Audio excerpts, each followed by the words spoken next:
ओम शांति। 27/5/2026 में गीत चला है ओम नमः शिवाय। ओम अर्थात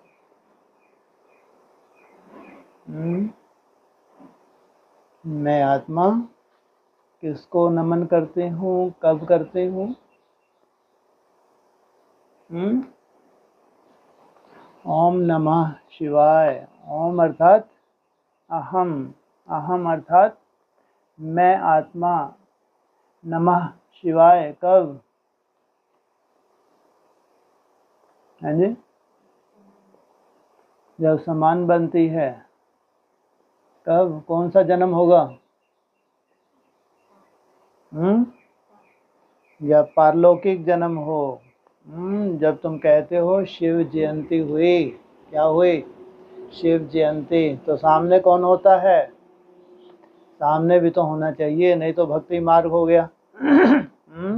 ओम नमः शिवाय का जाप करते हैं लेकिन सामने शिव है क्या? तो कब? जब तुम्हारा पारलौकिक जन्म हो, तुम्हारा माता पिता तुम्हारा क्या हो? सामने हो, तुम ही हो माता पिता, तुम ही हो। कौन? शिव ही तुम्हारी क्या है? माता है और पिता है। तो जब बच्चे का जन्म हो, कौन सा? आखिरी पारलौकिक जन्म, तब क्या कहे? मैं आत्मा किसके सामने हूँ? ओम नमः शिवाय। शिव मेरे सामने है, मेरी तपस्या का मुझे फल मिला। क्या फल मिला?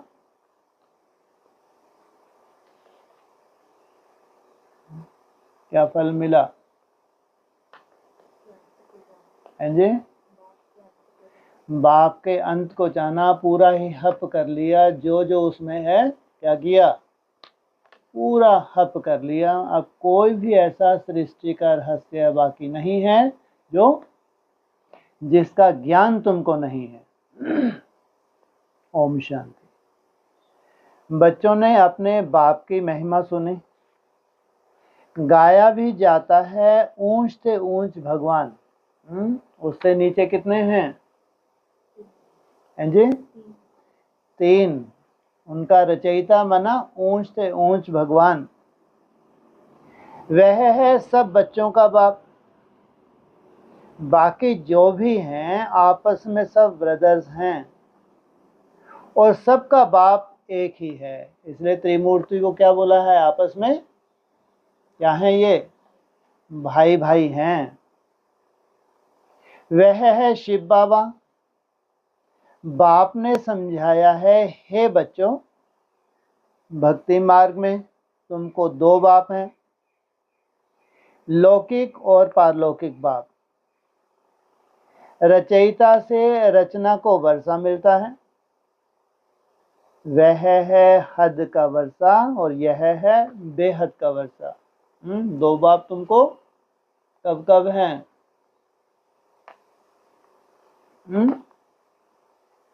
अरे कब कब हैं वो 2 बाप भक्ति मार्ग में? कौन कौन से?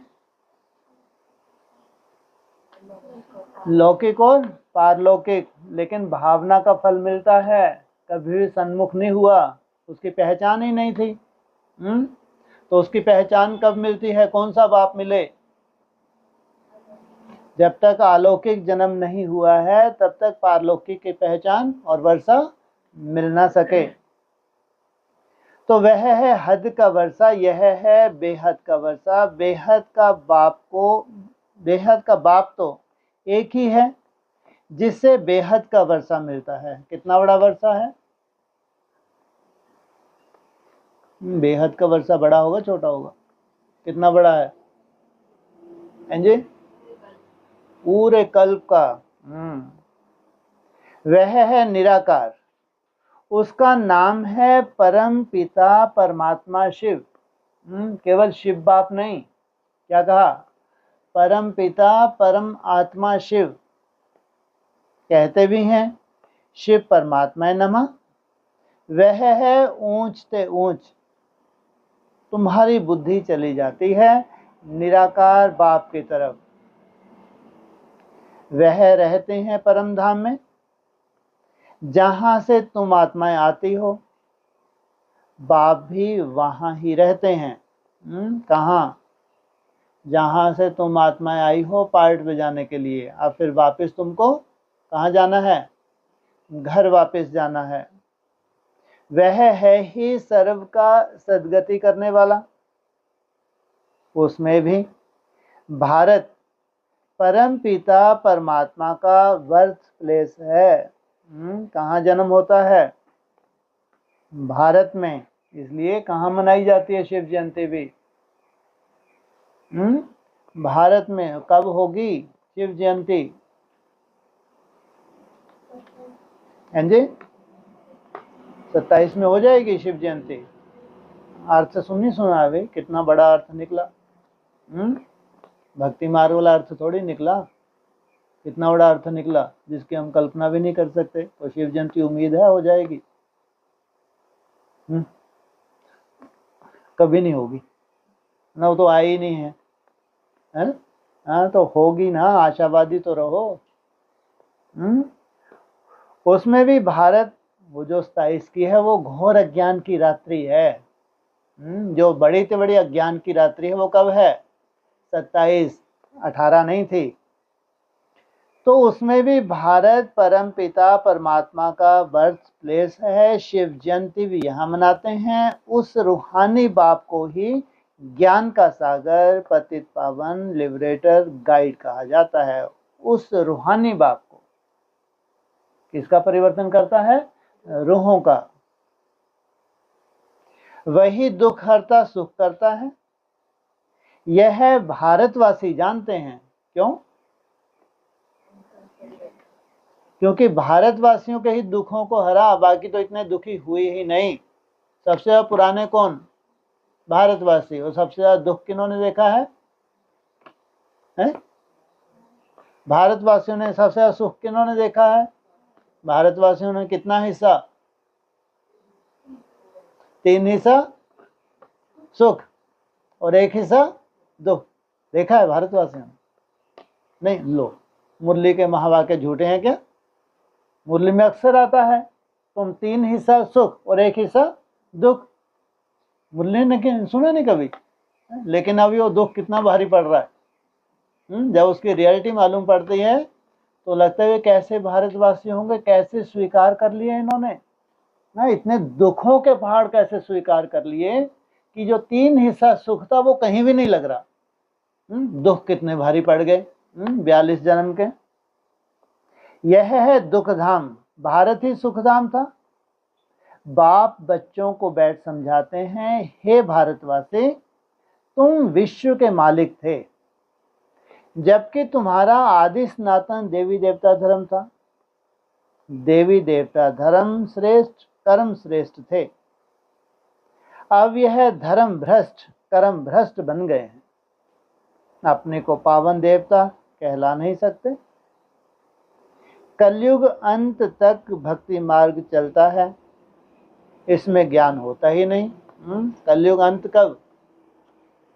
शूटिंग पीरियड में कलयुग अंत तक भक्ति मार्ग चलता है। इसलिए जब तक भक्ति मार्ग चलता रहता है तब तक शरीर छोड़ने के चांसेस बने रहते हैं। तो कलयुग अंत कब? 36-37। ज्ञान से होती है सदगति। सर्व का सदगति दाता बाप जब तक ना आए तब तक सदगति हो ना सके। जब तक प्रैक्टिकल ना आए तब तक ब्रह्मा सो विष्णु बन नहीं सकते। बाप कहते हैं, मैं कल के संगम युग पर आता हूँ। इस समय है ही पतित दुनिया, पावन एक भी होता नहीं। भल सन्यासी पवित्र बनते हैं, परंतु फिर उनको पुनर्जन्म तो यहाँ ही लेना है। पवित्र बनते हैं लेकिन खाया कहाँ का? गृहस्थियों के यहाँ का खाया, तो पुनर्जन्म यहाँ ही लेना पड़े, वापस जाने का है नहीं। जब चक्र पूरा होता है तब ही बाप आकर ले जाते हैं। इनको कहा ही जाता है रूहानी ज्ञान। सुप्रीम रूह रूहानी ज्ञान देते हैं। क्यों? तुमको कैसा बना के? हाँ, रूह बना के वापस ले जाने के लिए। सुप्रीम रूह ही ज्ञान का सागर पतित पावन है। बाकी शास्त्रों का ज्ञान तो है भक्ति मार्ग। कौन से शास्त्र? ये मुरलियाँ भी क्या हैं? ये शास्त्र हैं। अगर इनका सार बुद्धि में नहीं है तो ये है भक्ति मार्ग। बाप कहते हैं यज्ञ तप तीर्थ आदि करते हैं और नीचे ही गिरते आए हो। तुम पहले सतो प्रधान थे। भारत में प्योरिटी थी तो पीस प्रॉस्पेरिटी भी थी, हेल्थ वेल्थ दोनों थे। आज से 5000 वर्ष पहले की बात है। यह भारत स्वर्ग था। उस समय और कोई धर्म नहीं था, सिर्फ एक ही आदि सनातन देवी देवता धर्म था जो परम पिता परमात्मा ने स्थापन किया था। खास कौन सा धर्म? जो देवी देवता धर्म था वो खास किसने? परम पिता परमात्मा ने स्थापन किया था। तब तुम क्या कहलाते थे? शिव वंशी ब्रह्मा कुमार कुमारियां। स्वर्ग की स्थापना तो वही करेंगे, मनुष्य तो कर ना सके। ऐसे तो नहीं कहेंगे श्री कृष्ण रचयिता है, नहीं।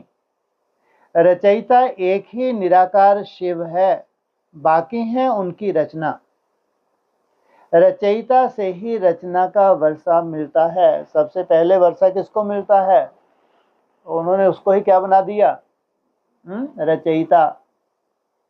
बाप समझाते हैं मैं तुम्हारा बेहद का बाप हूं, तुमको बेहद का वर्षा देता हूं 21 जन्म के लिए। सूर्यवंशी चंद्रवंशी पवित्र धर्म स्थापन करता हूं। ब्राह्मण धर्म है चोटी, सबसे ऊंच है रूहानी बाप। रूहों को आप समान बनाते हैं। बाप ज्ञान का सागर सुख का सागर है तो तुमको भी बनाते हैं। भारत ही सुखधाम था, अभी तो दुखधाम है।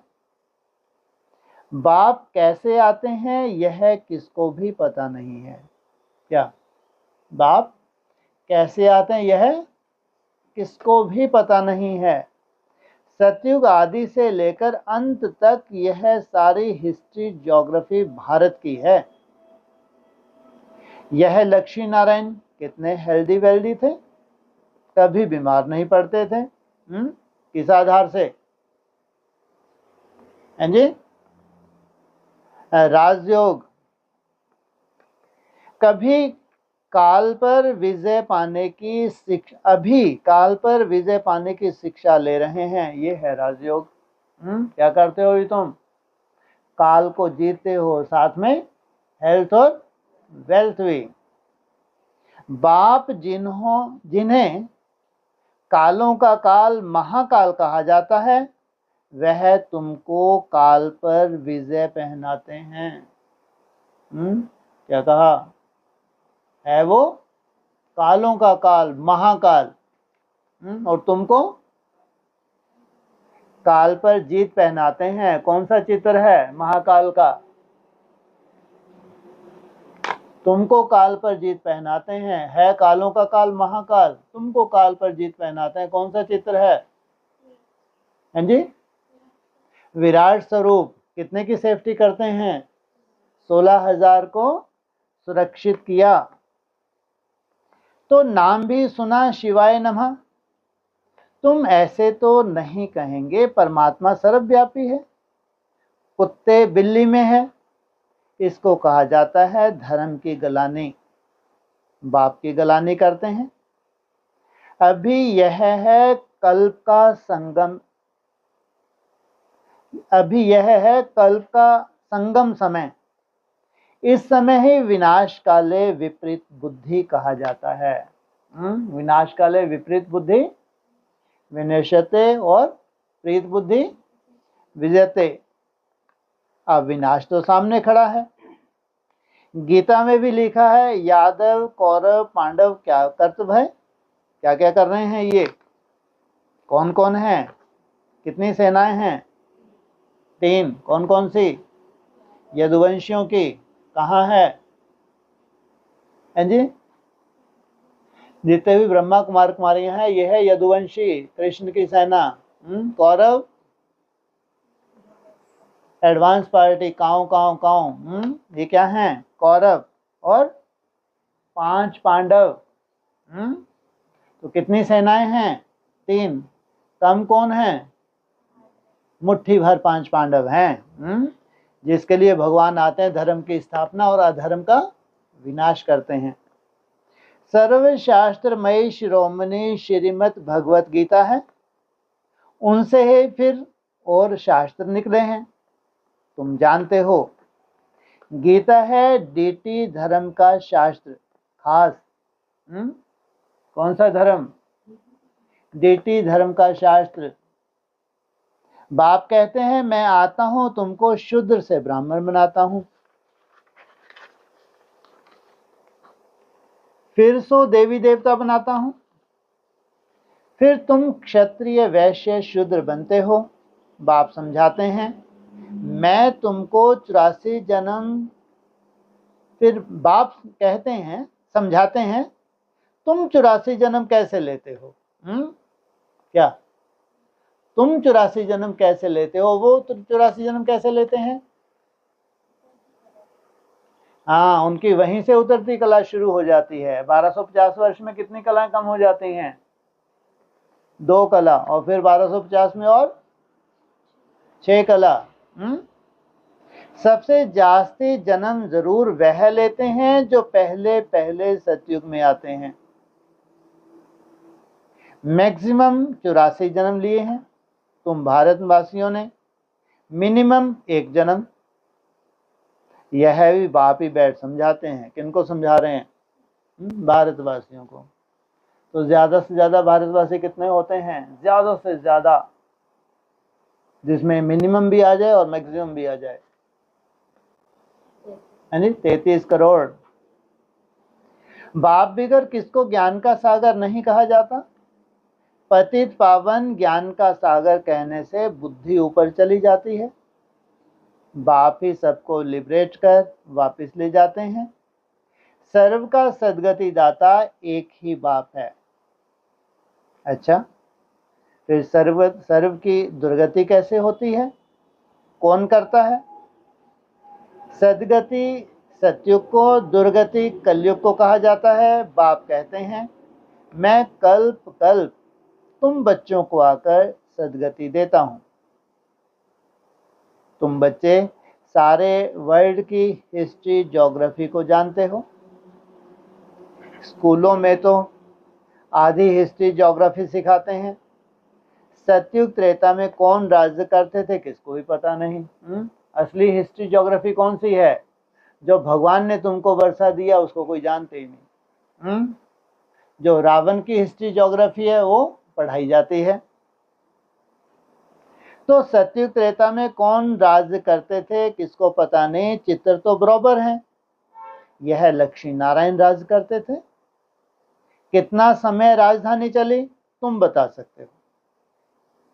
क्रिश्चियन डायनेस्टी 2000 वर्ष चली, बौद्ध डायनेस्टी इतना साल चली, इस्लामी उनके आगे फिर चंद्रवंशी थे जो 1250 वर्ष चले। किस तरफ जा रहे हैं, नीचे से ऊपर की तरफ।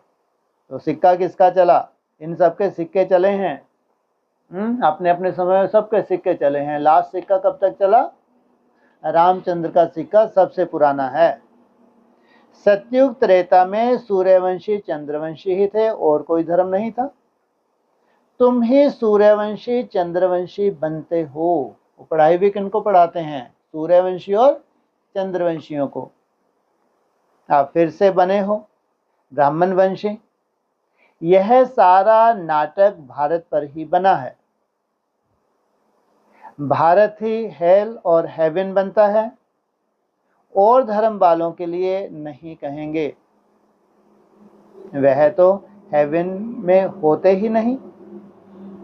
कोई मरता है तो कहते हैं स्वर्गवासी हुआ, परंतु समझते नहीं नरकवासियों को नरक में ही जन्म लेना पड़े। स्वर्गवासी स्वर्ग में ही पुनर्जन्म लेते हैं। इसके लिए और लाइन क्या बोलते हैं, सतयुग में मरेंगे तो सतयुग में जन्म होगा, त्रेता में मरेंगे तो त्रेता में जन्म होगा। क्या मतलब हुआ भाई? हैं जी? अंत मते सोगति क्या मतलब? कौन सी अंत मते सोगति? हाँ, यहाँ तुम सतो प्रधान बन के शरीर छोड़ते हो तो कहाँ जन्म लोगे? सतो प्रधानता में। फिर सतो सामान्य में तुमने शरीर छोड़ा पुरुषार्थ करते करते 14 कला में, तो कहाँ जन्म लोगे? त्रेता में। और फिर उसी क्रम से नीचे का होता है, माना अपना अपना पुरुषार्थ है, उस अनुसार तुम क्या करते हो, ऊंच जाते हो, फिर वहीं से तुम्हारे जन्म की शुरुआत होती है। स्वर्गवासी स्वर्ग में ही पुनर्जन्म लेंगे। तुम बच्चे समझते हो यह लक्ष्मी नारायण स्वर्गवासी थे, उन्होंने यह राजधानी कैसे पाई? लाखों वर्ष की बात तो याद रह ना सके। सतयुग में यह शास्त्र आदि होते नहीं, यह सारी भक्ति मार्ग की सामग्री है, सीढ़ी नीचे उतरनी ही है। सतो प्रधान से सतो रजो तमो में यह सीढ़ी उतरने में 5000 वर्ष लगते हैं। सतयुग में 16 कला संपूर्ण, फिर त्रेता में 2 कला कम, आत्मा में चांदी की खाद पड़ी, कॉपर एज में आए तो कॉपर की अलाई पड़ी। इस समय बिल्कुल ही तमो प्रधान है, आत्मा में ही खाद पड़ती है।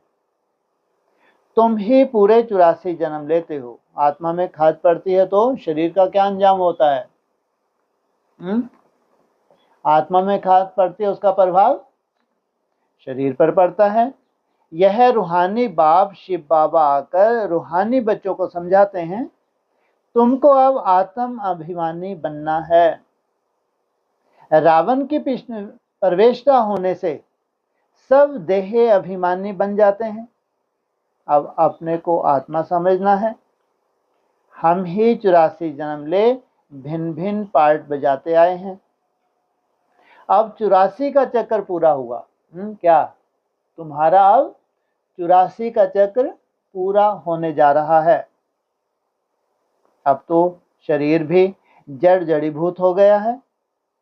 द्वापर से रावण राज होता है, सतयुग में है राम राज। सतयुग में तुम आत्म अभिमानी थे, द्वापर कलयुग में तुम देह अभिमानी बन जाते हो, ना आत्मा को ना परमात्मा को जानते हो। बाप समझाते हैं, आत्मा एक स्टार है, भ्रुकुटी के बीच में चमकता है अजब सितारा, उनको सिवाय दिव्य दृष्टि से देखा नहीं जा सकता। दिव्य दृष्टि और अभी क्या है? दिव्य बुद्धि। दिव्य बुद्धि की प्रैक्टिस करते करते फिर तुम कैसे देखते हो उसको? दिव्य दृष्टि से उसका साक्षात्कार होता है। वह बिल्कुल ही सूक्ष्म है। दिव्य बुद्धि से तो तुम इतना सूक्ष्म चित्र बना ना सको, वो तो इतनी सूक्ष्म है। आत्मा ही एक शरीर छोड़ दूसरा लेती है। हम आत्मा ने 84 जन्म लिए हैं। परम पिता परमात्मा भी बिंदी है, उनको ही ज्ञान का सागर पतित पावन नॉलेजफुल कहा जाता है। परम पिता परम आत्मा में सृष्टि के आदि मध्य अंत का ज्ञान है। बीज रूप होने के कारण उनको सत्य चित आनंद स्वरूप कहा जाता है। बाप में जो ज्ञान है वह जरूर सुनाना पड़े। यह है स्पिरिचुअल नॉलेज। सब रूहों का बाप आकर रूहों को पढ़ाते हैं। तुमको आत्म अभिमानी बनना है। शिव बाबा हमको पढ़ाते हैं, वही नॉलेजफुल है। बाबा ही आकर स्वर्ग की रचना रचते हैं, तुमको स्वर्ग के लायक बनाते हैं। यह सृष्टि चक्र का राज कोई भी मनुष्य नहीं जानते। बाप को ही ना जानने के कारण भारत का यह हाल हुआ है। भारत में प्योरिटी थी तो पीस प्रॉस्पेरिटी थी, अभी तो है ही नर्क। फिर कोई स्वर्ग में जा कैसे सकते हैं? वो घर घर में क्या बोलते हैं, दादाजी ने शरीर छोड़ा कहाँ गए? स्वर्ग पधारे। तो कैसे जा सकते हैं? बिल्कुल ही पत्थर बुद्धि हो गए हैं। बाप कहते हैं मैं बच्चों के लिए कोई तो सौगात ले आऊंगा। क्या? कोई तो सौगात ले आऊंगा या ढेर सारी सौगातें ले आऊंगा? हैं जी? फिर ऐसा क्यों बोला? मैं बच्चों के लिए कोई तो सौगात ले आऊंगा, ढेर सारी सौगात ले आऊंगा या कोई तो ले आऊंगा? हैं जी? एक में सब समय एक ही सौगात दे दो आप तो हम तो पेट भर जाएगा। हैं? वो सौगात 21 जन्म की दे दो, हम संतुष्ट हैं। हम तो इतना मारा मारी सहन कर लिया हमने, इतना हम लोग दुखी हो गए, बस 21 जन्म की दे दो हमको, हमारा पेट भर जाएगा। क्या कह रहे हैं? मैं बच्चों के लिए कोई तो सौगात ले आऊंगा, कोई तो से काम चलेगा या जितनी भी सौगातें सब चाहिए है? तुमको स्वर्ग का मालिक बनाता हूं। कोई तो सौगात क्या है? तुमको स्वर्ग का मालिक बनाता हूं। जिन्होंने कल पहले वर्षा लिया है वही अब लेंगे, मनुष्य से देवता बनेंगे। वास्तव में प्रजापिता ब्रह्मा के तो सब बच्चे हैं। अब ब्रह्मा द्वारा शिव बाबा रचना रच रहे हैं, ब्रह्मा कुमार कुमारी बनते जाते हैं। शिव बाबा से वर्षा लेने के लिए पुरुषार्थ करना है। ऐसे नहीं कि सौगात ले आए हैं तो वर्षा लेने के लिए क्या करना है? पुरुषार्थ करना है, मेहनत करनी है। तमो प्रधान से सतो प्रधान बनना है। कौन सा पुरुषार्थ? कितनी बड़ी आफत। क्या बनना है?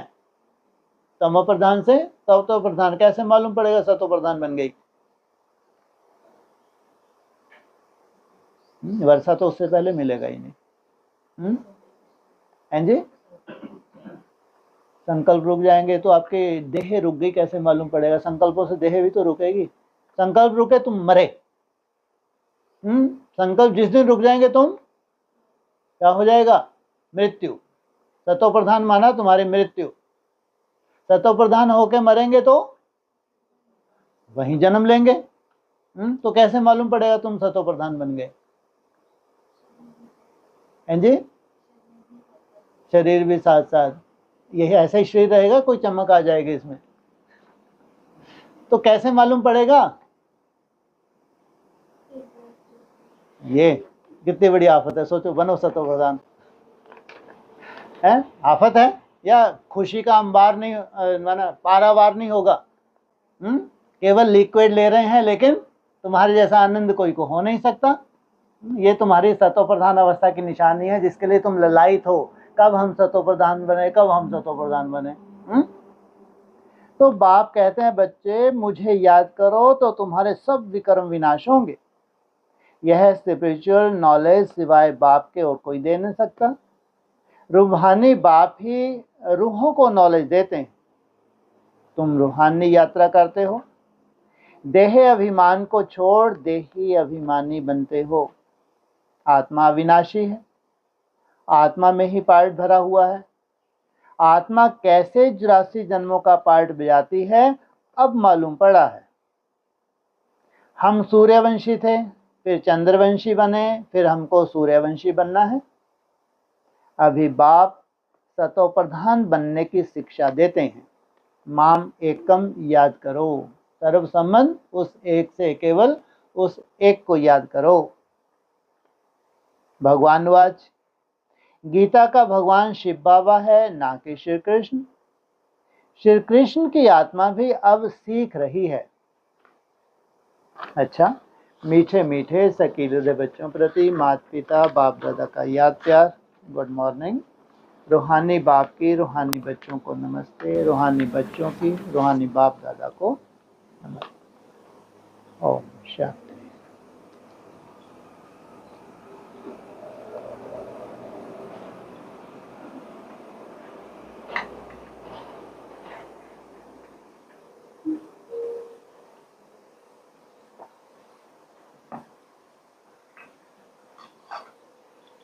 हाँ जी। जैसे बाबा ने मुरली में बोला है ना कि श्री कृष्ण को सुदामा ने 2 मुट्ठी चावल दिए हाँ जी। और बदले में महल मिल गए। हाँ जी। तो यहाँ पर सुदामा कौन श्री कृष्ण को जो चावल दिए? कहते हैं दरिद्र ब्राह्मण। दरिद्रता क्यों मिली उसके पल्ले में? क्या अनर्थ किया उसने? हैं जी? चोरी। हाँ, गुरु माता ने क्या दिया था? चने दिए थे। दोनों बांट के खा लेना। तो फिर क्या किया? भूख लगी तो अकेले ही निपटा गए। कौन से चने हैं ये? हैं? ज्ञान के तो बोल ही दो। हैं? चने क्या है? ये भी तो भोजन है। ये ज्ञान के चने हैं। ये एक पहचान थी। क्या थी? और पूरे हप कर ली पहचान। जो बुद्धि में था, एक्यूरेट छपा हुआ था, वो उसका भोग भी क्या किया? खुद ही भोग लिया। उसकी पहचान को क्या किया? गुप्त कर दिया। तो क्या हाथ लगी? दरिद्रता हाथ लगी, दरिद्र ब्राह्मण बन गए। तो महिमा कितनी लूटी होगी सोचो। जब भारतवासियों की ग्लानि होते तो अच्छे अच्छे क्या करते हैं?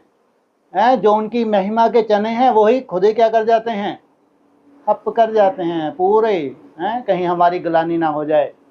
तो सोचो, गुरु माँ ने तो दिया था कि दोनों आराम से पेट भर लेना, और उन्होंने उसके हिस्से के भी खुद ही खा गए। तो उसका अंजाम क्या हुआ? लेकिन उसमें विशेषता क्या है? दरिद्र ब्राह्मण बना तो वो तो उसका रिजल्ट सामने आ गई, लेकिन विशेषता कैसी संपत्ति है? सुदामा। कौन सी आत्मा है? 40 वर्ष होते होते उसकी रिजल्ट क्या निकली? विनाश काले विपरीत बुद्धि विनश्यते। चने खा लिए तो क्या हो गए? विपरीत बुद्धि बन गए। दरिद्र ब्राह्मण बन गए। और ऊपर क्या लिख दिया शिव बाबा ने? बैठे रहो तुम, शिव बाबा को याद करते रहो, रट्टे लगाते रहो। 18 साल हुआ 2018, क्या रिजल्ट निकली? विपरीत बुद्धि। जिसके प्रति प्रीत बुद्धि होना चाहिए था उसके प्रति विपरीत बुद्धि हो गए। तो जो तुमको उम्मीद थी कि हमारा जलवा हो जाएगा 18 आते आते, कोई जलवा नहीं हुआ। 18 आते आते क्या रिजल्ट निकली? 40 वर्ष हुए, विपरीत बुद्धि विनाश को प्राप्त हो गए। अभी 27 हुआ नहीं, अभी भी बहुत उम्मीदें हैं। अभी भी बहुत उम्मीदें हैं उनको कि अभी हमारा जलवा हो जाएगा। लास्ट में क्या होगा? दरिद्रता हाथ लगे कि तब उसको समझाया जाएगा, जाओ अब तो कुछ भी नहीं बचा, कहाँ जाओ? द्वारिका जाओ। तो द्वारिका जाएंगे तो क्या मिलेगा उनको? बना बनाया महल मिल जाएगा। प्योरिटी की पावर बहुत है। प्योरिटी की कोई कमी नहीं। मर्यादा पुरुषोत्तम है। क्या है? मर्यादा पुरुषोत्तम है, इसलिए बने बनाए क्या मिल जाते हैं? महल मिल जाते हैं। तो उनके पास क्या धरा था? 2 मुट्ठी चावल। कहाँ कहाँ के थे ये 2 मुट्ठी? वो राम बाप की बात है, रामचंद्र की बात है? हाँ, वो है राम बाप की बात। लेकिन वर्षा किसको दे जाते हैं जाते जाते? कौन समर्पित होता है, कौन समर्पित नहीं होता? साकार मुरली के हिसाब से ब्रह्मा समर्पित होता है, विष्णु समर्पित नहीं होता। साकार मुरली का पॉइंट है, जो समर्पित होगा उसको वर्षा देंगे, जो समर्पित नहीं होगा वो खुद ही कमाई कर लेगा। जो समर्पित होगा वो वर्षे का अधिकारी है, जो समर्पित नहीं होगा वो अपनी कमाई करे और बाप समान बन के दिखाए। तो उसकी मुट्ठी में क्या आ जाता है? क्या आ गया मुट्ठी में? राम बाप का वर्षा आ गया। तो राम बाप का वर्षा किसको दे? अरे अभी कहानी क्या, उसी का ही तो उत्तर है ये। रामचंद्र को दे या रामचंद्र दे? हाँ, वो दे किसको? कृष्णचंद्र को। 2 मुट्ठी चावल जो उसकी मुट्ठी में है जाके दो, तब जाके तुम महल बन लो, नहीं तो क्या बने रहो? दरिद्र बने रहो। अरे कुछ तो सेवा करो। इतनी बड़ी तुमको क्या मिली है, विरासत मिली है, जेब में रखने के लिए। अभी तो जेब में रखे रखो, तुमको उम्मीद है शायद 2017 में कोई 27 में कोई बहुत बड़ा जलवा होने वाला है। पूरी एडवांस पार्टी हमारे सामने नाक रगड़ने वाली है। क्या बहुत बड़ा जलवा होने वाला है, क्योंकि सबसे बड़ी प्रॉपर्टी हमारी जेब में है, लेकिन है दरिद्रता। अगर दरिद्रता है तो प्रॉपर्टी कोई काम की नहीं। तुम फेलियर सिद्ध होने वाले हो किस आधार से? योग बल के आधार से। किस खुशी में जिए? किस पूरी प्रॉपर्टी हमारे कहाँ है? जेब में है। योग बल के ऊपर तुमने ध्यान ही नहीं दिया, जो मुख्य सब्जेक्ट थी। और बाहर रह के एकलव्य क्या पुरुषार्थ कर गए? बाहर रह के मूर्ति बना के, उस मूर्ति के द्वारा क्या किया? एकलव्य ने क्या किया? बाहर रह के पूरा वर्षा पा लिया, नहीं पा लिया? तो यही रिजल्ट अभी निकलने जा रही है 27। हाँ जी, तो कहाँ बैठे हैं महारथी? एडवांस में, यज्ञ में, विशेष एक्स्ट्रा ऑर्डिनरी हैं। हाँ जी, हाँ, आपको दे रहे हैं। हाँ जी,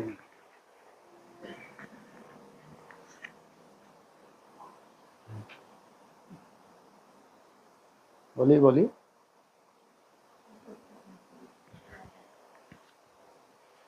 जैसे भक्ति मार्ग में भगवान से मिलने के लिए भक्ति करते हैं। हाँ जी, उसका फल लेने के लिए यहाँ तपस्या करते हैं। ठीक है। सब संगठित रूप में तपस्या करते हैं। हाँ जी, और लक्ष्य सबका होता है भगवान से मिलना। ठीक है। फिर बीच में जो आपस में कंपटीशन या कोई आगे जा रहा है कोई पीछे, तो वो जो मूल लक्ष्य होता है उनका, ठीक है, कि भगवान से मिलना, वहाँ पे तो सबने इंडिविजुअल की, ठीक है, अलग अलग भक्ति। ठीक। तो इसको यही कहेंगे ना कि जो बाबा कहते हैं आए थे हरिभजन को और ओटन लगे कपास। अरे हमको मुरली में क्या इशारा दिया? दौड़ो दौड़ो। मुरली में बार बार क्या इशारा दिया? अभी तो चलो रिफाइन हो गया, नहीं तो दौड़ाया है मुरली में, खूब दौड़ो खूब दौड़ो। कोई 8 हैं, कोई 108 हैं, कोई 16,000 की कोई वैल्यू कभी थी जो अच्छा दौड़ने वाले थे? हैं? कोई वैल्यू नहीं थी। अरे 16,000 में आना क्या आना है? कुछ नहीं है। अरे इतनी हमने कुछ तो किया है? त्याग किया होगा, नहीं किया होगा? किसी भी तरह का जब बलिदान किया है तो 16,000 तो चाहिए ही नहीं। तो मुरली में ही तो था। हम भी क्या करें, हम बुद्धू बने तो, है ना? वो मुरली को ही तो फॉलो किया। रोज मुरली सुनते थे, कान खड़े हो जाते थे, pass with honour, pass with honour. हमको क्या मालूम था कि आगे चल के क्या सामने आने वाला नज़ारा? तो हमने कोई गलती तो कही नहीं। हमको दौड़ाया और हम लोग दौड़े, खूब दौड़े खूब दौड़े। बाद में मालूम ये स्वप्न दिखा रहे हैं। 76 में सब कुछ हो जाना था, बाद में मालूम पड़ा अरे बाप रे कितना बड़ा स्वप्न हमारा टूट गया। फिर दूसरे स्वप्न देखने शुरू किए 2000 में, बाप रे बाप ये भी टूट गया। फिर 18 तक स्वप्न देख, अरे बाप रे बाप ये भी टूट गया। स्वप्न देखते देखते तब जाके नई दुनिया आती है, तब जाके हमको अकल आती है, फिर सुंदर पुरुषार्थ हमारा शुरू होता है। तो हम भी क्या करें? तो भक्ति मार्ग से ही तो ज्ञान मार्ग में आना होता है। ओटन किस लिए चले थे? क्या ओटन चले थे? आए थे हरिभजन। हरिभजन को ओटन लगे कपास। तो हम क्या करें? शुरू में इतनी समझ दे दी होती। अगर हमको इतना सुंदर शुरू में ही क्लियर कर दिया होता तो फिर वहीं क्या करते? हरिभजन शुरू कर देते और कलकत्ता की तरफ जाते। तो मृत्यु कैसे होती हमारी? हरि बोल मृत्यु कितनी सुंदर हो जाती। तो इसमें हमारा कोई दोष नहीं है। जैसे जैसे ज्ञान रिफाइन होता जाता है हमारी समझ बढ़ती जाती है।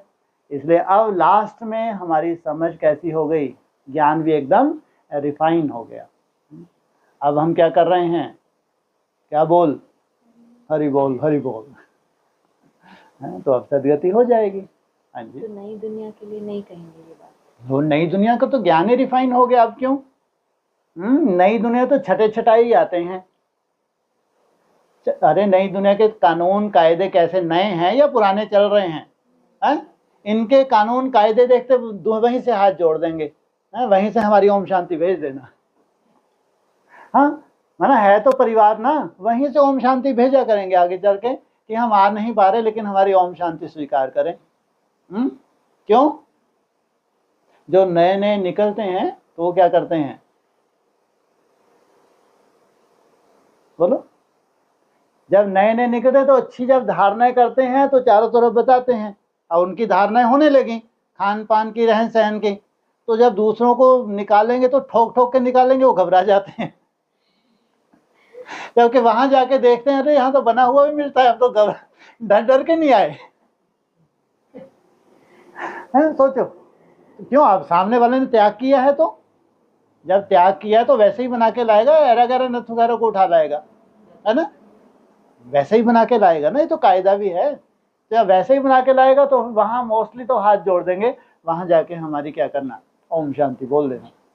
और अभी भी ऑनलाइन सुन रहे हैं, बैठे हैं बेचारे। हाँ, लेकिन अभी फिर जैसे जैसे रिफाइन होता है तो मालूम है कि जमदे जामदे नहीं होता।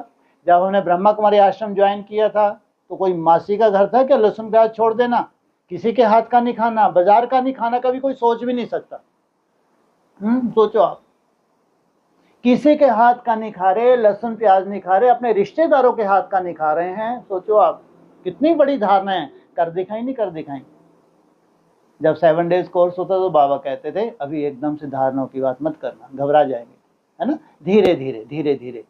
तो लेकिन फिर भी कर दिखाई। एडवांस में है तो 56 प्रकार के भोग हमारे छूट गए, ब्रह्मा भोजन बने रहे छूट गए, और सिंपलिसिटी आ गई। और किस में आ गए, खिचड़ी पे आ गए। और त्याग हमारा बढ़ गया, इतना सुंदर त्याग बढ़ गया कि ब्रह्मा कुमारी घबराती हैं कि वहां तो हम रह ही नहीं सकते। तो एडवांस में फिर जब नई दुनिया में कूदते हैं तो त्याग और बढ़ जाता है। त्याग बढ़ता है तो तपस्या बढ़ती है। जितना तुम्हारा त्याग बढ़ता है उतनी ही तुम्हारी तपस्या बढ़ती है। जितना श्रीमत परमान चलते हो उतना ही तुम रिफाइन बनते हो। जितना मुरली में जो भी डायरेक्शंस हैं 100% फॉलो करना, मना नई दुनिया को प्रैक्टिकल अपने जीवन में धारण करना। तो चाहिए कोटों में कोई और कोई में भी कोई।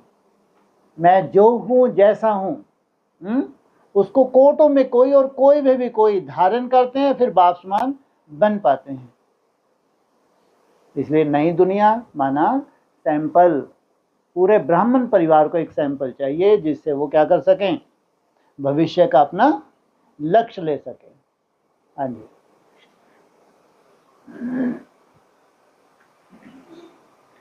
ऐसा जो सुदामा और राम बाप के लिए बोलते थे उसमें तो विजयमाला रुद्रमाला 2 मुट्ठी हो जाती। अरे राम बाप के लिए बोलते थे, हाँ बोलते थे ना। बोलो बोलो। और फिर अभी आपने जो रामचंद्र का क्लैरिफिकेशन, हाँ जी, उसमें फिर 2 मुट्ठी वर्षा आपने बताया, लेकिन हाँ हाँ। फिर 2 तो क्या एडवांस में सब लंगड़े ही लंगड़े हैं क्या? नहीं। बेहद की विजयमाला नहीं है क्या? तो मुट्ठी में नहीं है क्या? फिर हाँ जी। और देखो कितनी सुंदर सीन आने वाली है। बाबा एक मुरली में बोल रहे हैं, एक माता से बात हुई थी विजय बिहार में जी, तो उसको थोड़ा नई दुनिया का परिचय देना चाह रही थी मैं।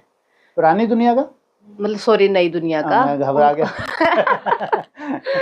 तो उसने मुझे एक मुरली दिखाई, उसमें बाबा बोल रहे हैं कि जो नारायण वाली आत्मा है वो 2125 से पहले शरीर नहीं छोड़ेगी। 2125 से पहले, ठीक है।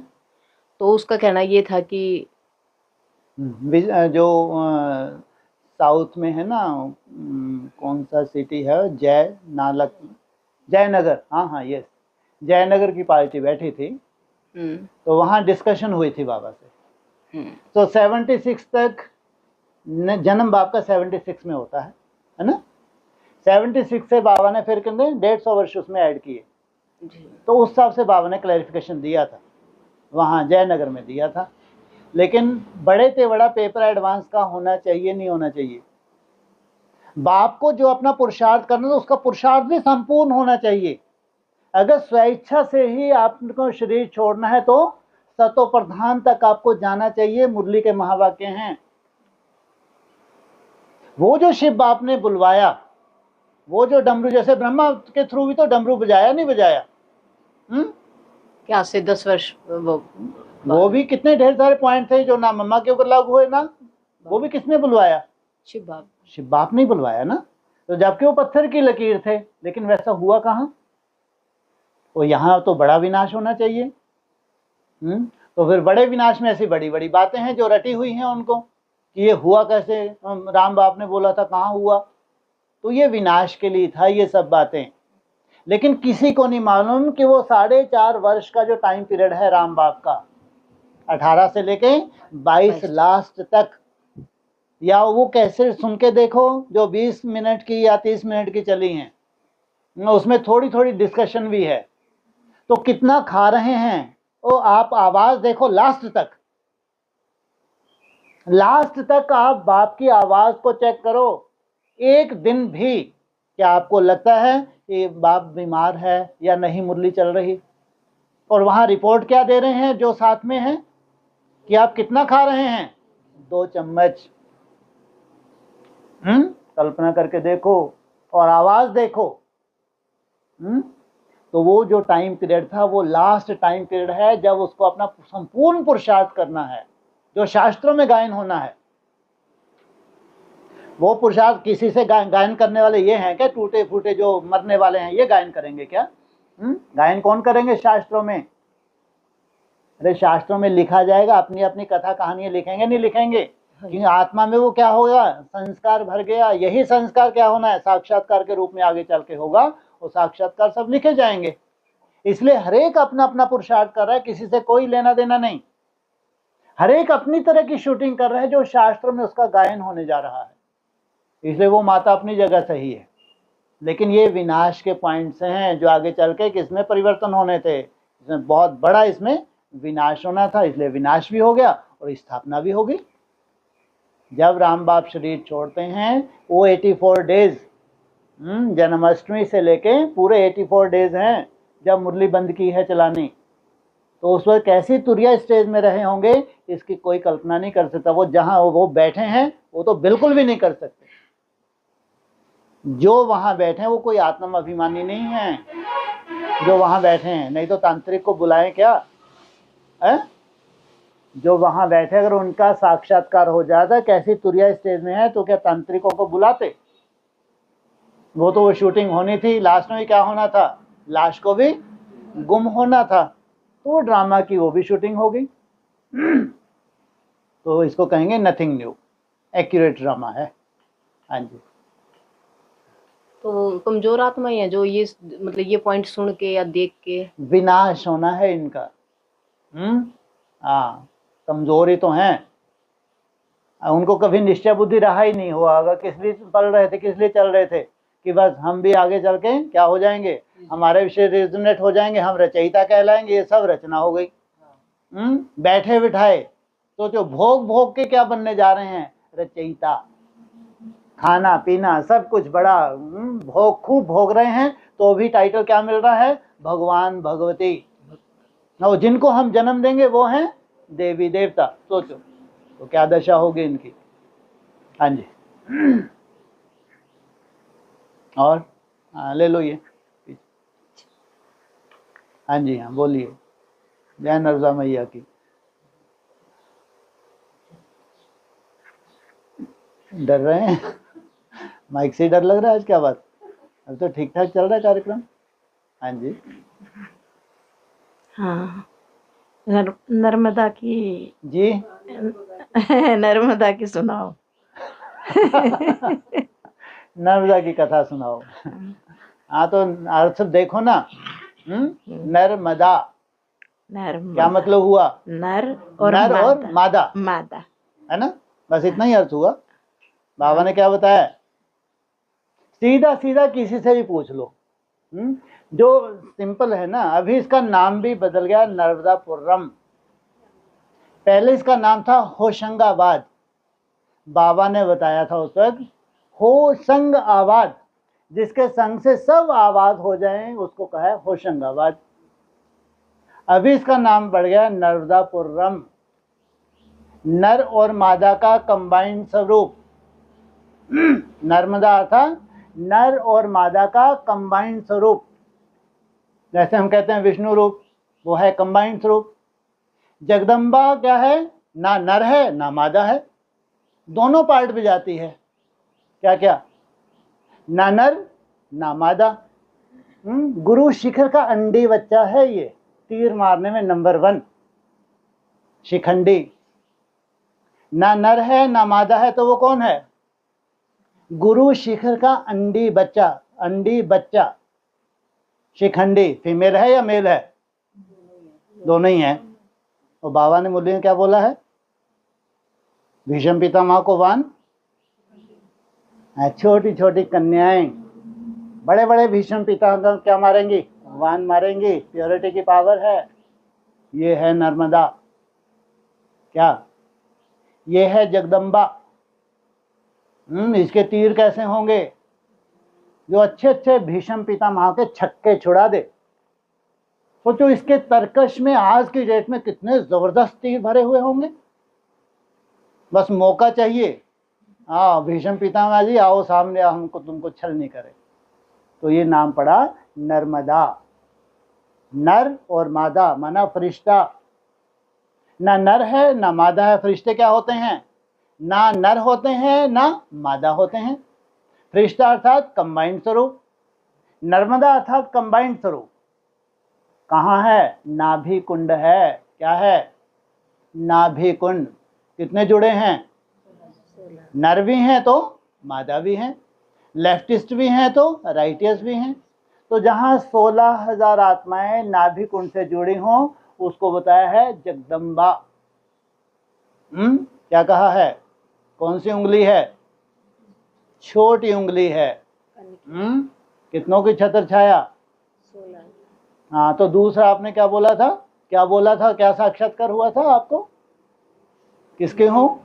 जब दूसरे नंबर की भट्टी खुली। अरे नर्मदा की बात चल रही है। हाँ। तो वे आई रात में मेरे सपने में स्थार में छोटा से बता दो ना, इतना लंबा नहीं। हाँ जी। वो मैंने कहा अरे वामन अवतार की बात कर दो बस, इतना। हाँ। कि कोई क्वेश्चन इतना बड़ा हो जाएगा फिर उत्तर कितना बड़ा होगा। तो फिर उन्होंने कहा अपना परिचय दिया। हाँ बस ठीक है, हो गया, समझ गए। तो उसने यही बोला है कि मैं जो नर्मदा हूँ, मैं वामन अवतार से संबंध है, क्यों ना हो। क्योंकि यज्ञ ही यहाँ रच रहे हैं बैठ के। कौन? बड़े से बड़ा असुर कौन था, लेकिन बहुत पुण्य आत्मा था, राजा बलि। हाँ, उसने नर्मदा के तट पे कितने यज्ञ किए? 99 यज्ञ तो उसके सफल हो गए। लेकिन आखिरी यज्ञ अगर उसका हो जाता तो तीनों लोकों को जीत लेता। अगर आखिरी यज्ञ उसका सफल हो जाता तो तीनों लोकों को वो जीत लेता। और वही कपटी शास्त्रों में लिखा है। वैसे क्या है? शुक्राचार्य यही शब्द यूज करता है, कपटी विष्णु। और बिना कपट के सार भी तो निकलता ना। तो फिर वो क्या गए? दौड़े है। हाँ, वामन अवतार बन के उसको बेचारे को बुद्धू बना दिया। ज्यादा कुछ नहीं चाहिए राजन, बस क्या करे दो हमको। 3 पग पृथ्वी के। वो हंस रहा है राजन। अरे कुछ मेरी तो लाज रखो। मैं कौन हूँ थोड़ा देख के तो मांगो। ये तो आपको कोई भी दे देगा, लेकिन कम से कम मेरी इज्जत तो रखो। मैं कौन हूँ, मेरे से ऐसा कुछ मांगो ताकि मेरी भी इज्जत रहे। बोले नहीं, ज्यादा नहीं चाहिए। तो उस पे कान खड़े हो गए शुक्राचार्य के कि कुछ बहुत बड़ी गड़बड़ है। तो बोला अभी तो छड़, बाद में दानवान कर देंगे, अभी छोड़ो सब कुछ, तुम आखिरी यज्ञ करो बैठ के। बोला ये कैसे हो सकता है? मैंने तो वो पानी वानी छोड़ देते हो, क्या करते हैं वो, संकल्प ले लिया। अब तो जो भी हो सो अपन निपटेंगे। तो बोला ऐसे कैसे निपटेगा? तो वो घुस के कहाँ बैठ गया? जब वो संकल्प करने जा रहे थे तो घुस के शुक्राचार्य बैठ गया उसमें, वो कमंडल में। तेरी आँख ही अभी फोड़ते हैं, आजा जरा। तो क्या किया? उसके बेचारे की आँख फोड़ दी, चिल्लाता हुआ बाहर। अब वो संकल्प तो पूरा करेगा ही करेगा। जब संकल्प पूरा किया तो जब पहला पांव था उससे क्या नाप लिया? पूरा स्वर्ग लोक नाप लिया। स्वर्ग लोक में कौन है? देवताएं। अरे पृथ्वी के पांव हैं देवताएं। हैं? 3 पांव पृथ्वी के हैं, पुरुष के नहीं हैं। पहला पांव स्वर्गलोक, कौन है? लक्ष्मी। दूसरे पांव से पूरी पृथ्वी माता। क्या किया? पूरी पृथ्वी माता को नाप लिया। अब वो बेचारा, अब तो कुछ बचा ही नहीं। फिर उसने अपना सर क्या कर दिया, हाँ कि अब तो बस प्रभु यही बचा है, इसके ऊपर आप तीसरा पाँव रख दो आप। तो उसको कहाँ भेज दिया, जाओ तुम पताल में जाओ। बोले रुको, ऐसे नहीं जाऊंगा मैं, अब मेरे को वरदान दो। बोले ठीक है मांगो, अब आप साथ में ही चलो। बोले हाहाकार मच जाएगी भाई, मेरा कार्य है, पालना करने का कार्य है, और तुम साथ में ले जा रहे हो, तो ऐसा कैसे होता। नहीं, अब मैंने आपको दान दिया, मैंने आगे पीछे नहीं सोचा और आपने मेरे को बुद्धू बना दिया, अब आपको चलना पड़ेगा मेरे साथ।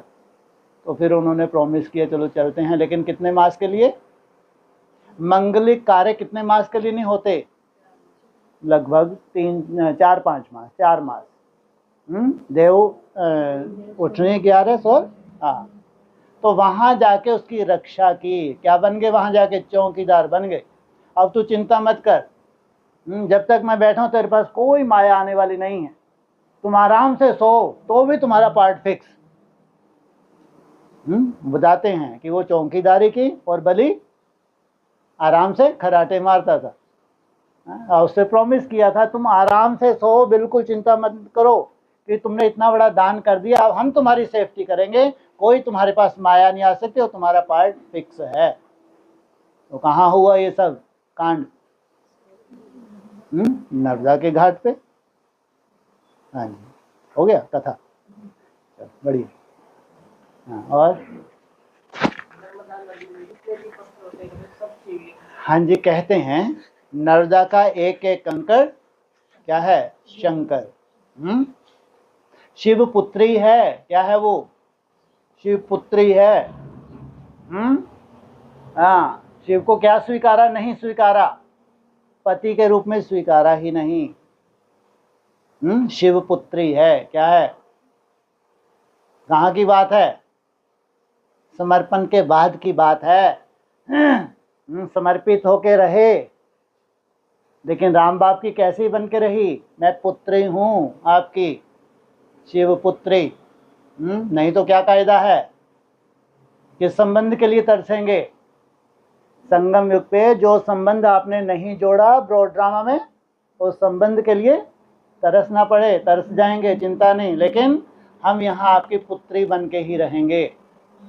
फिर रिजल्ट क्या निकली, गंगा से जास्ती महत्व शास्त्रों में, गंगा में जो इस नहाने से जो फल मिलता है, बताते हैं गंगा के दर्शन मात्र से मिलता है, नर्मदा के दर्शन मात्र से वो फल मिलता है, ये शास्त्रों में है। नर्मदा माना कभी ना मरने वाली, शास्त्रों के हिसाब से नर्मदा का अर्थ है कभी ना मरने वाली, प्रलय काल में भी जिसका अंत ना हो। निकली कहाँ से है, ग्लेशियर खत्म हो सकता है, लेकिन पताल से कभी खत्म नहीं होती उसकी धारा, अविनाशी धारा है। ये है नर्मदा का महत्व। हाँ जी, सीता 2 बताई हैं भाई साहब, एक जी तो हाँ, पृथ्वी को नापा ना अभी, हाँ, सीता जी, सीता जी, 2 पृथ्वी बताई को है। नापा ना अभी। हाँ जी, बोल लो, आप बोल लो पहले। एक योगाग्नि में जो छोड़ दी थी ठीक है, राम ने, तुम और योग में निवास करो, तब तक मैं इनका विनाश कर कराता हूँ। हाँ जी, तो एक को योग अग्नि में बिठा दिया, और दूसरे के लिए उतर दूसरी गए मैदान में। तो उसको कौन चुरा के ले गया, रावण चुरा के ले गया। तो कब हुई ये घटना, बोलो। वो योग अग्नि में करो निवासा, वो तो अफ्रीका में पहले से निवास कर रहे हो, उसको तो कभी डायरेक्शन दी क्या, तुम योग अग्नि में करो निवासा, है तो ये तो डायरेक्शन है। तो वो सीता जिसको डायरेक्शन दी कि तुम योग में बैठो, अब मैं जाता हूं इन पापियों का विनाश करता हूं। किसको उठा के ले गए, सोने की थी, वो भी क्या थी, सोने की थी, जिसको कौन उठा के ले गया, रावण। तो उससे विनाश करवाना था। वो जैसे कि महाकाली का पार्ट बजाया, थी नहीं लेकिन बजाया। कब से शुरू हुआ, श्री गणेश, हाँ जी, 98 99 98 ही का हो। तो उसके पीछे फिर असुरों का क्या किया, ये 14 वर्ष क्या थे, ये राम बाप के लिए वनवास था, ये 14 वर्ष का। 2003-4 से लेके 2018 तक है, 14 वर्ष वनवास के थे। जवाब देने थे, ढेर के ढेर वहाँ बैठे हैं, विधर्मी भी बैठे हैं जो कैसे कैसे प्रश्न पूछने वाले हैं, और अपने बच्चों की जिज्ञासा को शांत भी करना है। मेरे बच्चे भी बैठे हैं, इनके ऐसे नहीं कि सर निकल रहे हैं, बार बार सर निकल, इनकी तो जिज्ञासा है शांत हो जाए, लेकिन वो शांत नहीं होंगे, उनके तो एक के बाद एक सर निकलने वाले हैं। मैं काटता जाऊंगा, सर निकलते जाएंगे। तो 14 वर्ष का किया, वनवास किया। हाँ जी, वनवास की तरह वो छुप के रहे ना, जैसे दुनिया वाले भी कहते थे अगर ऐसे हैं तो तुम छुप छुप के क्यों मिलने जाते हो। छुप छुप के मिले जरूर, लेकिन जो आने वाले थे किसी को रोका जाता था क्या? वो कार्ड तो चलो बाद में बनाए, लेकिन जो ये है FIR वगैरह वो तो कब से बाप के ऊपर लगा रखी हैं। उस वक्त तो ऐसी कंडीशन थी ही नहीं, आप बस ये कंडीशन थी आप कोर्स कराओ, कंपिल में कभी भी मिल सकते हैं जब भी बाप आएंगे। और तब किसी ने क्यों रिपोर्ट नहीं की? ब्रह्मा को क्यों आगे आगे पकड़ लो, हिम्मत है कोई की? आप थोड़ा विचार करके देखो। कंपिल में कोई भी कोर्स करने के लिए आ सकता, कोई भी। क्या छुप के कोई ऐसा ऐरा गैरा नथु खैरा नहीं आ सकता था क्या, जिसको आके इसलिए कोर्स करना था कि राम बाप की रिपोर्ट करनी थी, फ़ोन करना था और फटाक से आके क्या करें, जेल में डाल दें। लेकिन ऐसा कभी क्यों नहीं हो पाया? 2005 से ही कैसे घूम रहे हैं, 2005 से ही कोई ऐसी कंडीशन नहीं थी कि अगर आप ले आएं और जो कोर्स कर लिए उससे ना मिलें। हाँ जी, मिट्टी के बाद मिलते हैं। झूठा उसके सन्मुख जा ही नहीं सकता। ये कायदा है, सृष्टि का कायदा है। जब बाप ने सतोप्रधान स्टेज पकड़ी है, अब कपिट जो कपटी है उसके सन्मुख जा ही नहीं सकता, तो कायदा ही नहीं है। वैसा फिर उन्होंने पहचाना तो नहीं ना पूरा, वाणी को सुन रहे हैं तब भी सुन रहे हैं तो वो बताया तो है कैसे विनाश किया, कैसे भागे भागे फिरे। ये युक्तियां थी। भगवान को अपना भगवान का स्वरूप दिखाना ही नहीं है। जो परमात्मा पाठ है उसको अपना दिखाना ही नहीं है कि मैं क्या हूँ। भागे भागे किससे डर के मारे? भस्मासुर से। तो उसको अपना शो ही नहीं करना कि मेरे में कितनी ताकत है या नहीं है। और छुप के ही अगर काम हो रहा है तो अभी चलने दो, बुद्धू बनने दो कि नहीं विनाश होगा तो आगे बड़ा विनाश तो होना ही है। अभी जितना भी हो जाए उतना ही काफ़ी है। उससे भी तो विनाश हुआ कि ये भागे भागे क्यों फिर रहे हैं। अगर भगवान है तो क्यों नहीं एक जगह बैठते, तो उसमें तो विनाश हुआ ना। तो ये सब विनाश की नून थी। और लास्ट में फिर बचे खुचे कहाँ निपटा दिए? 18 में तो फिर भी पूरे नहीं निपटे थे, 22 में तो फिर सबको ही निपटा दिया। ये कालों का काल महाकाल। पार्टी वंडरफुल था। हाँ जी।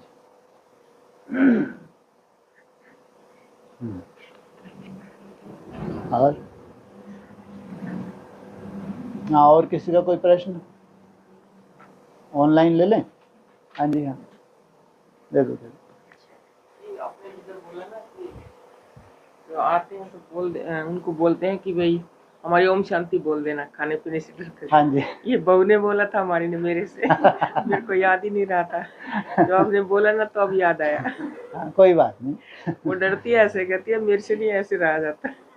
हाँ जी, हाँ धीरे धीरे मालूम पड़ेगा ना। और अभी सुन रही होगी वो। हाँ तो बढ़िया है। तो मैंने गलती कर दी, नमाज ओम शांति भेज दी। मैं वहाँ जाके सीखती अच्छे से। तो शांति से आएंगे तो शांति में अच्छे से सीखेंगे, है ना। तो आज नहीं तो कल तो आना ही है, उसमें क्या दिक्कत है।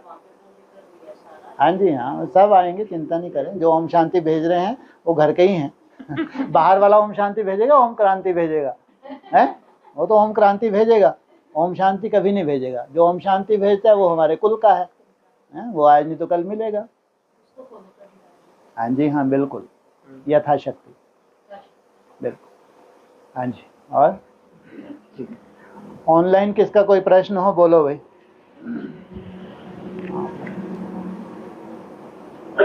ओम शांति। वाह, ओम शांति, बोलिए।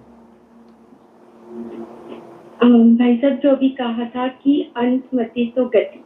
हाँ जी, तो उसमें जैसे हमने एक एग्जाम्पल देखा था जो आदि में सत्व प्रदान स्टेज पे ही सत्व प्रदान मतलब बनकर ही आपका ये हुआ अंत, और फिर नेक्स्ट जन्म में वही स्टेज में जन्म ये तो नए नए साक्षात्कार हो रहे हैं। मेरे को भी आज ही मालूम पड़ा। हैं? कितना सुंदर, देखो इनको बाहर रहते कितने सुंदर साक्षात्कार हो रहे हैं। मेरे को आज ही मालूम पड़ा। ये आपको साक्षात्कार कब हुआ? हाँ जी बोलिए। नहीं, आप कहते हो कि मैं मुरली का में पॉइंट, ऐसे मुरली बाबा का ने कहा पॉइंट, था कि मुरली का सतोप्रधान पॉइंट, हाँ जी स्टेज में हाँ जी, मुरली का और पॉइंट फिर सुनाता हूँ ऐसे मैं। आप थोड़े जी से ध्यान दिया करें। मैं मुरली का पॉइंट सुनाता हूँ, क्योंकि मुरली का पॉइंट है शरीर छोड़ने से पहले सतोप्रधान अवस्था को प्राप्त करो। इसका मतलब आदि में ज्ञान उतना रिफाइन था नहीं। हाँ, सतोप्रधान स्टेज तक जाने के लिए जो भी अगर आत्मा ने उसने मेहनत की है तो उस मेहनत का फल क्या मिलेगा? नेक्स्ट बर्थ जब उसका होगा तो कैसा होगा? सतोप्रधानता से ही शुरुआत होगी। माना अगर किसी को याद में दिक्कत ही ना जाए, घंटों याद में दिक्कत ना जाए, तो इसको क्या कहेंगे? सतोप्रधान कहेंगे ना। तो समझ की बात है। स्वभाव है। अगर आपको घंटों अगर आप बैठते हैं या चलते फिरते या आपको दिक्कत नहीं जाती तो क्या कहेंगे? बचपन से ही, जन्म से ही क्या है? तो सतोप्रधान है। ये तो मुरली का महावाक्य हमने सुनाया था। हाँ जी। तो हाँ जी, तो हम ऐसे ही सोच रहे थे कि जैसे हम अभी जैसे आए हैं इतनी लेट, हाँ जी, लेकिन आप बोलते हो ना कि ये पिछले जन्म की तपस्या का फल है कि जल्दी समझ में आना और फिर सीधा नई दुनिया में जन्म होना। लेकिन जो हमारा उस वक्त का जन्म था और फिर उसके बाद हमारा नॉर्मल इतने साल ऐसे बीत गए लौकिक में, हम नहीं आए ब्रह्मा कुमारी में। ठीक है। तो वो कैसा वाला हमारा पिछला जन्म तपस्या वाला था? हमारी स्टेज क्या थी? पिछले ऐसी आया क्वेश्चन। तो ऐसे ही उत्तर दे रहा हूं मैं। कहते हैं अंत मते सो गते, है ना। अंत में जो आपकी मति रही है वो आपके नेक्स्ट बर्थ का आधार बनेगी। लेकिन अंत में जो मति होती है उससे पीछे तपस्या भी होती है। हमेशा ध्यान रखें। हमको कोई ये नॉलेज नहीं है पिछले जन्म में कि अभी और एक बर्थ लेना है, उस बर्थ में कोई विशेष तपस्याएं करनी है, बिल्कुल नहीं मालूम। लेकिन अंत मते सो गति हुई है। अगर तुम गृहस्थ में गए हो तो भी अंत मते सो गति है, अगर तुम कुमार कुमारी हो तो भी अंत मते सो गति है। लेकिन उससे पीछे क्या है? लंबी तपस्या है। जन्म जरूर मिला, जन्म मिलके तुम्हारे अंत मते सो गति के हिसाब से तुमने क्या किया? अपना गृहस्थ को निभाया। उसको कहेंगे निभाना। लेकिन जैसे ही तुम्हारा वो टाइम आता है पिछली तपस्या का, तो अचानक क्या होता है? अचानक तुम बाप के बनते हो, निश्चय बुद्धि बनते हो, और वहां से तुम्हारी यात्रा शुरू हो जाती है। और फिर तुम्हारी लॉटरी लग जाती है। कहाँ? नई दुनिया में। नई दुनिया में अगर लॉटरी लगती है और तुम्हारी समझ में भी आता है और फिर तुम पुरुषार्थ भी करते हो, और पुरुषार्थ में कुछ ना कुछ तुमको लगता भी है कि नहीं हम कर सकते हैं या नहीं कर सकते। अगर तुमको लगता नहीं कर सकते हैं तो जरूर कैसी तपस्या रही होगी? साधारण रही होगी क्या? तो जरूर बहुत अच्छी तपस्या रही है। बाकी मेहनत तो करनी पड़े। नई दुनिया में भी प्रैक्टिकल बनने के लिए तुमको मेहनत तो करनी पड़े। इसलिए चाहे ग्रस्त में है चाहे समर्पित है, सबके लिए कंडीशन एक ही है। क्या? कौन सी कंडीशन है? मन को अमन करना। अब ग्रस्त में इतना समय होता नहीं है जितना समय समर्पित वालों के पास होता है।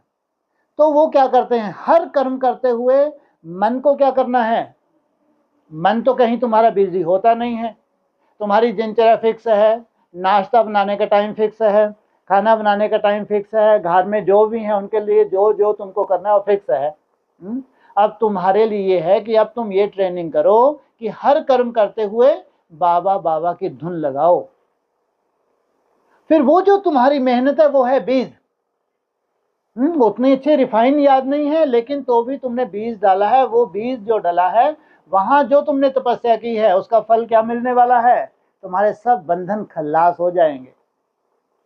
फाइनल जो तुमको रिसर्च करनी है, उस रिसर्च में तुम पहुंच जाओगी।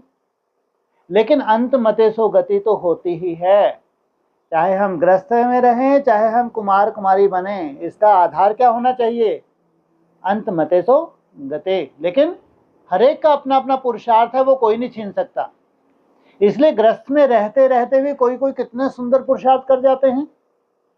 खासकर माताओं के लिए बाबा क्या बोलते हैं, कुमार सबसे कम चल पाते हैं, कुमारियों का समर्पण मशहूर है। और माताओं के लिए क्या कहते हैं, एक ही कंडीशन है बस, बहुत ऊंच नंबर ले सकती है। कौन सी नष्टोमोहा। माता अगर नष्टोमोहा बन जाए तो बहुत ऊंच पद पा सकती है। माता की एक ही कमजोरी है सबसे बड़ी, कौन सी, मोह। ये तो अपनी अपनी कंडीशन है, लेकिन ऐसा कोई नहीं कह सकता कि हम ऊंच पद नहीं पा सकते। सबको चांस है, पुरुषार्थ की बलिहारी है। इसलिए नई दुनिया में तो कहते हैं पढ़ाई पढ़ो, धारण करो और ऊंच पद पाओ। हाँ जी। हाँ जी। और भाई साहब कल आया था कि जिसके ऊपर रूहानी रंग चढ़ गया, अविनाशी रंग चढ़ गया, उसके ऊपर और कोई रंग लग नहीं सकता, फायदा ही नहीं। हाँ जी। अविनाशी रंग तो अविनाशी ही होना चाहिए ना, लेकिन अविनाशी रंग किस स्टेज में जाके चढ़ता है, कौन सी स्टेज पकड़ते हो। हाँ, जब तू सतोप्रधान स्टेज पकड़ते हो तब अविनाशी होता है। उससे पहले माया बार बार क्या करती है, विनाश करने की कोशिश करती है, लेकिन तुम्हारी तपस्या तुमको अविनाशी बनाती है। माया का काम है आना और तुम्हारा काम है माया को जीतना। लेकिन जैसे तुम सतोप्रधान स्टेज पकड़ते हो, वहां क्या होने वाला है, माया को क्या करोगे, और बिना माया को जीते, बिना प्रकृति को जीते तुमको क्या नहीं मिलता, विश्व महाराजन का टाइटल मिलता ही नहीं। तो नंबरवार जितने भी हैं सतोप्रधान अवस्था में क्या करते हैं, पूरी तरह से माया को जीतना और फिर प्रकृति को जीतना, तब सतोप्रधान स्टेज। तो सतोप्रधान स्टेज में तुम्हारे तीव्र गति से विकर्म विनाश होते हैं, ऐसे बाबा भी मुरली में बोलते हैं। उससे पहले भावनाओं का फल मिलता है, ऐसा नहीं कि नहीं मिलता। उससे पहले भी तुम्हारे हल्के होते जाते हो, हल्के होते ही तो कहाँ तक पहुँचे, सतोप्रधान तक पहुँचे, तब तुम कहलाओगे अविनाशी। ये किन की बात है, जिनको कलातीत तक जाना होता है, जिनको 16 कला तक जाना होता है, उनके लिए क्या कंडीशन थी, वो अविनाशी कहाँ बन जाते हैं। हाँ, 8 कला जहाँ सतो सामान्य में पांव रखते हैं तो वो भी अविनाशी हैं। 16 कला बनना ही बनना है। और तुम्हारे लिए 50% सतोप्रधानता पे जब तुम कदम रखते हो, वहां से लेके संपूर्ण कलातीत तक बनना। कलातीत तक अब तुमको जाना ही है, तुम्हारे नसीब में है, तुमने कदम जो रख दिया। हाँ जी। और अच्छा, हाँ जी भाई साहब, आज एक अभियतवाणी के पॉइंट आया है, मैं एक पैराग्राफ पढ़ती हूँ, फिर आप समझाओ। छोटा पैराग्राफ, बड़ा है नहीं, छोटा जी। कोई भी संकल्प आए तो ऊपर देकर स्वयं निसंकल्प होकर चलते जाओ। विचार देना, इशारा देना, ये दूसरी बात है, हलचल में आना ये दूसरी बात है। तो सदा एक रस, संकल्प दिया और निसंकल्प बने। सदा ध्यान रहे कि मुझे कर्मेंद्रिय जीत बनना है। कोई एक कर्मेंद्रिय के आकर्षण भी एक बाप का बनने नहीं देगी, एक रस स्थिति में स्थित होने नहीं देगी। तुम्हारी मजबूरी है, राय देने बिना रहते नहीं राय साहब। और तुम्हारे पास है ना राय, श्रीमत के बहुत से तुम्हारे पास पॉइंट्स हैं, सामने वाले की जिज्ञासा है, तो तुमको राय क्यों नहीं दोगे। लेकिन क्या करो, हाँ राय दो, लेकिन तुम अपनी अवस्था को देखो, राय में ही नहीं निपट जाओ। क्या करो, उसमें टाइम ज़्यादा वेस्ट करने की ज़रूरत नहीं। तुम्हारी जो स्वयं स्थिति वो मुख्य है, उसको नहीं छोड़ो। राय शॉर्टकट में दो और कहाँ जाओ, उड़ जाओ। तो उड़ती कला में सदा ही रहेंगे। हाँ जी। अच्छा, और भाई साहब कल ये बोला था कि बाबा को अपनी गलती सुनाकर खत्म करो, लेकिन महसूसता से सुनाकर खत्म करो। सुना तो देते हो, लेकिन पहले दृढ़ संकल्प से स्वयं को परिवर्तन करके फिर सुनाओ। केवल तो कभी कभी गलती करते हैं और सुनाते भी हैं, फिर वापस से वो गलती होती तो है ना। बिल्कुल होती ही रहेगी, यह अधूरा है सेंटेंस। रियलाइजेशन के बाद रिवाइज भी बोला हुआ है, अच्छे से सुनो उसको, पॉइंट को। पहले तुमने गलती को क्या किया, रियलाइज किया, महसूस किया ये गलती फिर रिपीट हो गई। लेकिन जब अमृत वेले तुमने दृढ़ संकल्प लिया कि अब इस गलती को रिपीट नहीं करना है, तो उसको क्या करो, बार बार रिवाइज करो ताकि ताजगी बनी रहे। जब ताजगी बनी रहेगी तो तुम्हारी तपस्या में क्या होगा, 4 चांद लगते रहेंगे। वो पूरी एनर्जी कहाँ लगेगी, जो गलती तुम रिपीट नहीं करना चाहते हो तुम्हारी एनर्जी वहाँ लगेगी। इसलिए एक बार कहने से ही नहीं हो सकता, उसको बार बार क्या करना पड़े, रिवाइज करना पड़े। हाँ जी जी। और भाई साहब कल डिस्कशन में आया था कि सृष्टि की आदि, हाँ तो जी सृष्टि की आदि, हाँ, फिर हमको सुनाई नहीं दिया, ठीक है, कब से कहेंगे? बताओ भाई इनको, कब से कहेंगे सृष्टि की आदि? हाँ जी 47 बता रहे हैं। हाँ तो ठीक ही तो बता रहे। हाँ जी, आपको भी तो मालूम है, कोई नई बात है क्या? सृष्टि की आदि कब कहेंगे? अरे संन्यास लेके ऊपर गए, ऊपर ही टंगे रहोगे, नीचे आओगे? हैं? शिववंशी ब्रह्मा कुमार कुमारी कहला रहे हो तब जब तुम संन्यास लेके कहाँ पहुँचे, शिव के सन्मुख पहुँचे, और नीचे सब इंतजार कर रहे हैं क्या करने के लिए? हैं जी, सृष्टि की आदि तो हो गई ना। जब शिववंशी ब्रह्मा कुमारी कहलाए उससे चिपके, तो वहाँ क्या है, तुम गुम थोड़ी हो गए? नहीं, गुम तो नहीं हुए ना, पूरे होशो हवास में हो, शरीर भी है तुम्हारा, लेकिन नीचे इंतजार कर रहे हैं। तुमको ऊपर नहीं रुकना है, तुमको फिर से वापस चक्कर में जाना है। तो जब तुम नीचे आते हो वहाँ से फिर होता है 1-1-1, कोई फंक्शन होता होगा, नहीं होता होगा? हाँ, कोरोनेशन होता है तो 1-1-1 की शुरुआत होती है। हाँ जी हाँ जी। भाई साहब जो हम ये ब्रॉड ड्रामा की जब हम बात करते हैं द्वापर युग में, हाँ। जैसे हम क्राइस्ट की बात करते हैं कि वो सूक्ष्म बीज प्रवेश करते हैं हाँ जी और धर्म की स्थापना होती है, तो हमें क्रिश्चियन और बुद्ध का पता है, ऐसे दूसरे धर्मों का जैसे संन्यास धर्म या सिख धर्म, इनका सूक्ष्म बीज का हमको नहीं पता। क्या करना है, सबको एक ही बात हो गई ना, एक को जान लिया तो सबको जान लिया। बौद्ध धर्म का तो बाबा ने फिर भी काफ़ी बताया हुआ है। बुद्ध धर्म के किस किस को बताया है? सबसे पहले सिद्धार्थ कौन है?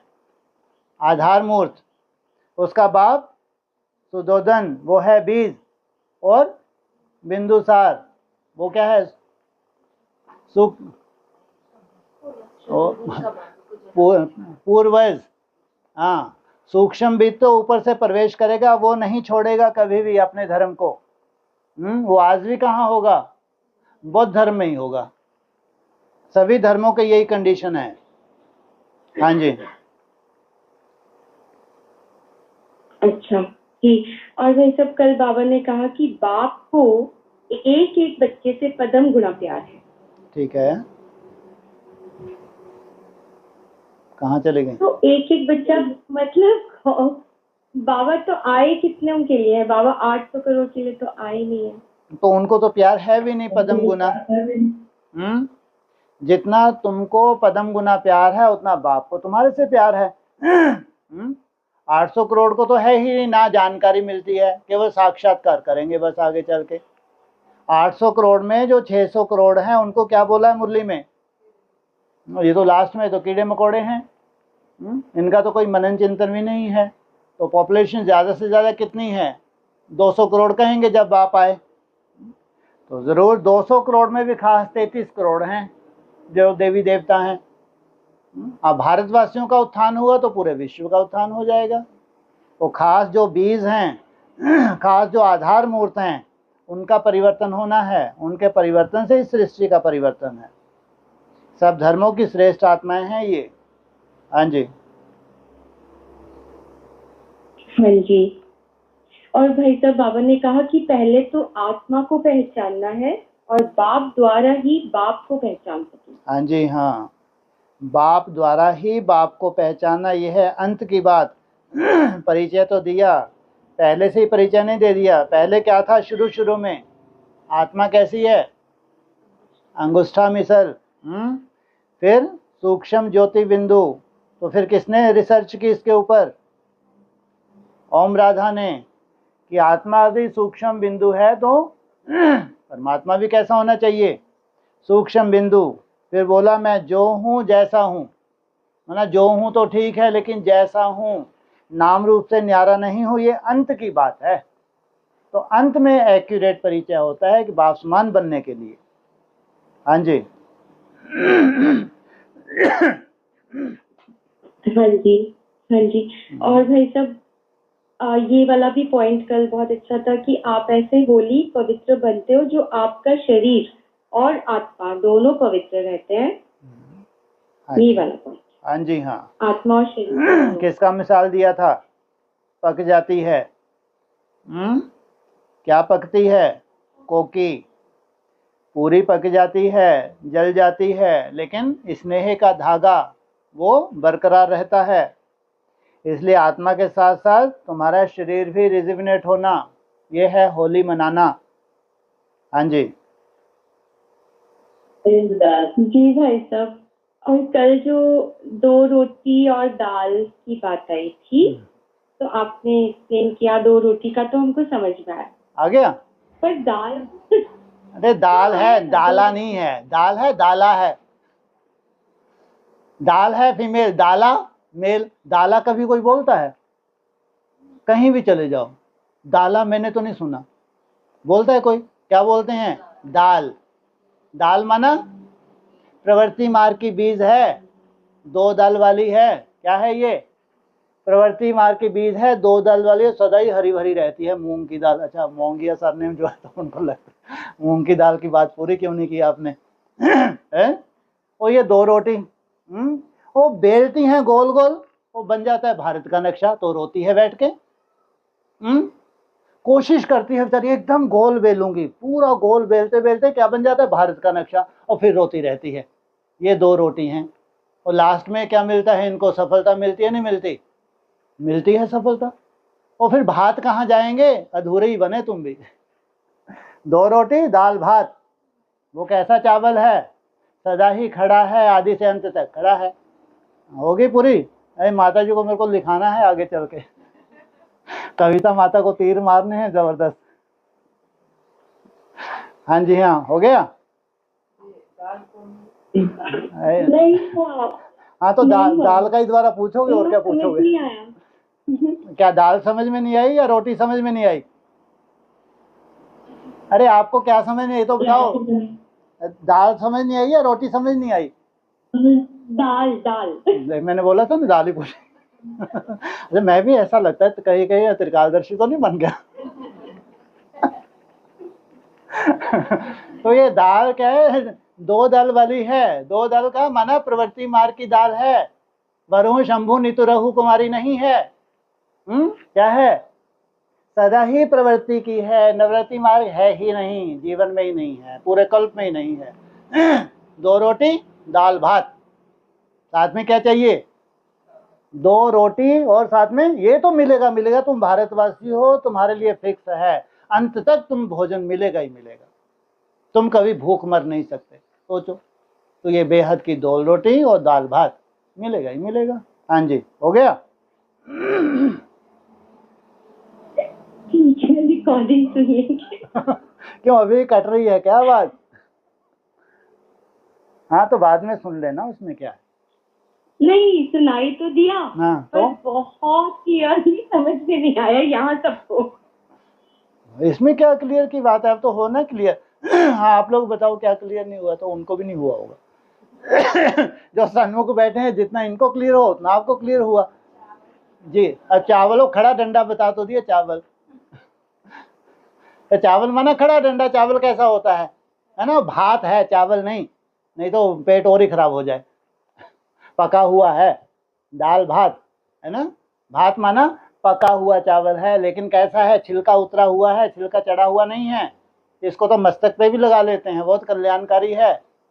मस्तक पे किसको लगाते हैं, छिलका, हाँ जिसका छिलका उतरा हुआ हो।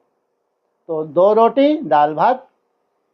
अब जाओ दौड़ दौड़ के कहाँ, अभी कौन सी कथा सुनाई थी लंबी चौड़ी, है जी, हाँ वामन अवतार की कथा सुनाई थी, दौड़ दौड़ के जाए। तो ये है 3 पैर पृथ्वी के।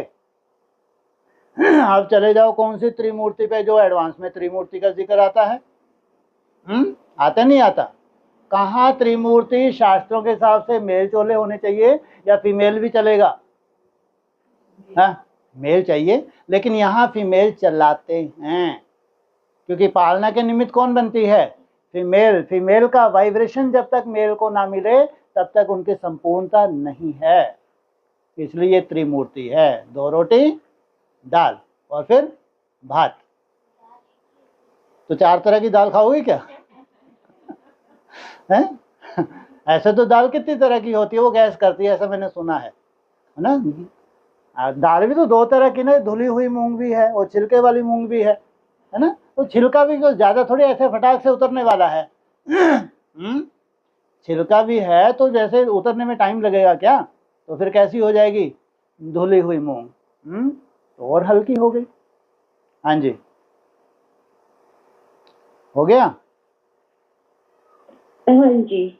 हाँ जी भाई साहब, जी जी, हाँ कलकत्ता जी भाई साहब, जी जी बोलिए भाई साहब, जो चावल है जी।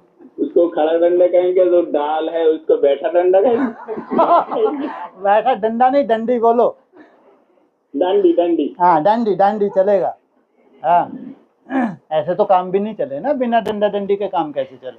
हाँ जी, हाँ बिल्कुल सही बोला आपने। हाँ, हो गया।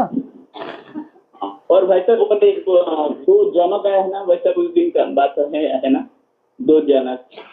2 जनक, हाँ एक जी हाँ, विजयी बनता है, हाँ जी हाँ हाँ, अव्यक्तवाणी में आया है। रहता है तो जो जनक और ब्रह्मा, भाई साहब जो बीच में है उसको जनक नहीं कहेंगे भाई साहब। मैं बोलूं? हाँ जी, अब मैं बोल रहा हूँ, ठीक है। एक जनक के लिए, 2 हाँ, जनक के लिए बोला। बोलिए। जी जी बोल रहा हूँ मैं। एक जन्म का गायन है, सेकंड में जीवन मुक्ति पाई अव्यक्तवाणी में। दूसरे जनक का गायन है विदेही। तो इसमें पहले कौन होगा? विदेही या जो जीवन मुक्ति पाएगा वो?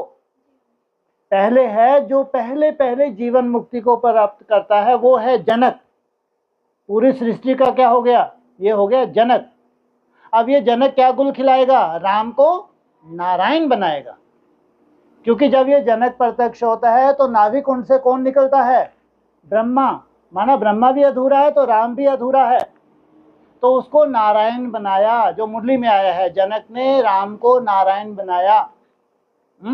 तो ये है फर्स्ट जनक, जो पहले पहले जन्म लेता है, उसको कहेंगे सृष्टि का जनक, प्रैक्टिकल सृष्टि का जनक। हाँ जी, हो गया।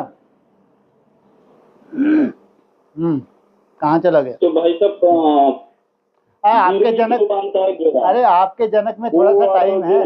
तो जो जन्म से ही। हाँ जी, बोलो बोलो। हाँ भाई जी जी बोलिए बोलिए। जो पहले जन्म लेकर जो जीवन मुक्ति पाए वो तो पहले नंबर हो गया, ठीक है, तो पहले जनक। हाँ जी, और उसको नाभि कुंड से जो निकला वो है विदेही। ठीक है, क्या बोला? अरे ठीक है। नहीं नहीं, मैं आप बोलूँगा जरूर मैं। ऐसे कैसे ठीक है? एक्चुअली चिंता का विषय है। इस रथ को कहाँ से ढूंढा? तो क्यों नहीं चिंता होगी? माना पूर्व से आपने ढूंढा है, कलकत्ता से ढूंढा है, जिक्र आया ही नहीं है। जबकि जनक का जिक्र आना चाहिए, भले ही टू लेट का बोर्ड लगने के बाद आए, त्रेता के अंत में चले गए, तो उनको ये चिंता हो गई थी। किसका जिक्र होना चाहिए था? जिसको पूर्वी कहाँ से ढूंढा इस रथ को? पूर्वी बंगाल से ढूंढा। टू लेट का बोर्ड लगने के बाद आए, कहाँ चले गए? त्रेता के अंत में चले गए। तो ये जनक है विदेही, नहीं तो एक कंट्रोलर नहीं बन सकता 7 का। जो 7 धर्म पिताएं हैं उनका कंट्रोल कैसा चाहिए? विदेही चाहिए। ये विदेही माना वो देह भान से भरे पूरे हैं जो 7 हैं। तो इसलिए त्रेता के अंत में, क्यों, वहां से इनकी ड्यूटी शुरू होती है। जो 7 हैं उनको कंट्रोल करने के लिए, जो पहले पहले जीवन मुक्ति को प्राप्त किया, ये उसकी बात है। वो क्या करेगा? जो उसके पीछे है उसको क्या बनाएगा? जनक ने राम को नारायण बनाया। हाँ जी, ये त्रिमूर्ति हो गई। हाँ जी, ठीक है। तब इसीलिए वो प्रश्न आया है भाई साहब। ठीक है भाई साहब। हाँ हाँ मालूम था मेरे को। जी जी जी। चलो भाई ओम। साहब? हाँ जी बोलो। हाँ जी, कल ये भी आया था ना, अष्टावक्र जनक को पढ़ाते हैं। क्यों नहीं पढ़ाएंगे? है विदेही कौन बनाएगा, खुद ही बन जाएगा क्या? जो 8 जगह से टेढ़ा है, जिनको दिखता है वो चमार हैं। जिनको 8 जगह से टेढ़ा दिख रहा है, इनको बताया ये सब चमार हैं, इस सभा में इनको क्यों बिठाया, इनको सबको जेल में डालो। तो फिर वो खुद ही विदेही बन जाएगा क्या? अष्टावक्र गीता तो फेमस है। हाँ जी हो गया। हाँ जी भाई साहब, शुक्र है। हो गया। ठीक है जी, ओम सब शांति। माताओं को ओम शांति हमारी तरफ हाँ जी से। सब माताओं की तरफ से आपको भी ओम शांति।